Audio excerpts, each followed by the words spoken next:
the endless void of space, where secrets float like dust, there is a story that no one speaks of, a story of betrayal, of forbidden longing and stolen light. For 4.5 billion years, the sun has loved only one, Earth.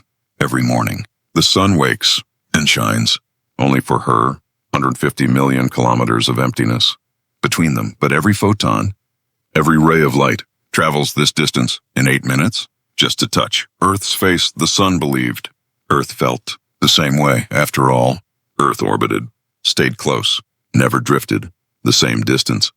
Year after year, century after century, bound by gravity, bound by fate, bound by love, or so the sun thought. But Earth had a secret she kept hidden in her darkest side, the side that always faced away from the sun, the side where shadows lived, where no one could see his name, was the black hole deep in space, far beyond the outer planets, past Neptune, past the Kuiper Belt. In the darkness between stars, there existed something the sun could never be: mysterious, dangerous, consuming. The black hole pulled at Earth in ways she couldn't explain, not with gravity alone, but with something darker, more thrilling. The sun is predictable, Earth thought, as she spun every day. The same light, the same warmth, the same everything. But the black hole promises the unknown. It started, innocently enough, a slight wobble. In Earth's orbit, just 0.001% off course, nothing. The sun would notice nothing that mattered. Yet, at night, when Earth turned her dark side to the universe, she would gaze past Mars, past Jupiter, past everything familiar, into the deep void where the black hole waited, and the black hole gazed back with its terrible, beautiful, invisible pull. Come closer, it whispered, across the light years, though nothing can escape. A black hole's voice. Earth somehow heard it, in her core, in her magma, in her restless tectonic plates. Just once, Earth told herself, just once, I want to feel something different, something the sun could never give me. And so she began to drift, slowly, imperceptibly, her orbit stretching just slightly 1 kilometer further from the sun. Each year, the sun, burning faithfully, didn't notice at first, too busy, giving light, giving life, giving everything. But Mars noticed. Mars always noticed. From his cold distance, where are you going? Mars asked, as Earth drifted past his orbit. Nowhere. Earth lied and kept moving. Venus noticed too. Venus, who orbited closer, who knew the sun's warmth better than anyone. You'll regret this, Venus hissed. Through her toxic clouds, the sun's love may burn, but at least it's real. But Earth didn't listen. Years became centuries. Centuries became millennia. Earth drifted further, further. Her orbit, now elliptical, unstable, wrong. The sun's light took longer to reach her. 8 minutes became 9, then 10. The sun finally understood. Its light dimmed. Just for a moment, a solar flare of pure heartbreak. Where are you going? The sun called out, but light takes time to travel, and Earth was already too far to hear. The black hole grew larger in Earth's vision, not because it had light, but because it had gravity, bending space, bending time, bending everything. Come, it called. Come to me. Leave behind your sun, your light, your warmth. Embrace the void. And Earth, mesmerized, pulled forward, felt her oceans begin to stretch, felt her atmosphere begin to tear, felt herself coming apart. This was not love. This was consumption. Too late. Earth realized the black hole didn't want to hold her. It wanted to devour her, to pull her, atom by atom, into nothing. This was not passion. This was destruction. Help, Earth whispered into the void.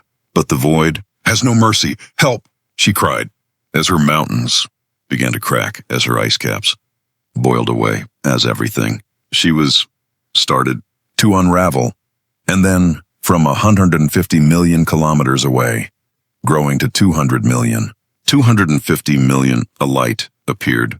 The sun had followed. Of course, the sun had followed, because that's what the sun does. It chases the darkness. It fights the void. It burns for the ones it loves with a fury never before seen. The sun flared, brighter, hotter. Solar winds screamed across space, reaching Earth, pulling her back, fighting the black holes. Terrible gravity. She is mine, the sun roared. In electromagnetic waves, she has always been mine. And with all its nuclear fire, all its burning heart, the sun pulled the black hole, pulled back, a tug of war, across the cosmos. Earth, suspended between light and void, life and death, love and oblivion. And in that moment, stretched across time itself, Earth had to choose the familiar warmth she had abandoned or the thrilling darkness that would destroy her. She chose the sun, not because it was easier, not because it was expected, but because she finally understood the sun's predictable warmth was not boring, it was faithful. The sun's constant light was not suffocating, it was love with one final effort. The sun's gravity, one, Earth, snapped back like a rubber band, hurtling through space, toward home, toward the light. She settled back into orbit, 150 million kilometers, the same distance she had always been, but nothing was the same. Her surface was scarred, her orbit unstable. For 1,000 years, her ice ages came and went chaotically. She bore the marks of her journey into darkness. The sun said nothing, just shone, as it always had, but its light seemed different now, warmer, somehow more precious, because Earth finally understood its worth. The black hole remained in the distance, still pulling, still calling, but Earth turned her face away and looked only at the sun. I'm sorry, Earth whispered, though space carries no sound. The sun heard anyway. In the way, Earth's clouds parted in the way. Her green returned in the way. She held her orbit steady, never drifting, never wavering, never again. And so the dance continues, sun and earth, star and planet, bound not just by gravity, but by something stronger. Choice.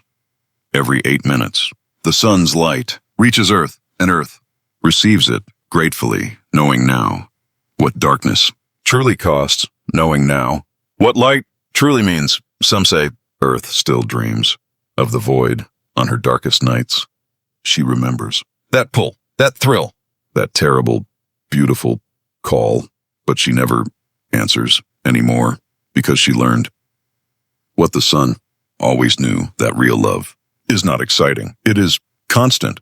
That real love does not consume, it sustains. That real love is not a black hole. It is a star burning faithfully forever. And you, listening now, in your own darkness, know this truth, as Earth learned it, that the faithful light in your life may seem ordinary, but it is everything. Let Earth's mistake teach you as you drift into sleep that some orbits should never be broken, that some light should never be abandoned, that some love is worth returning to.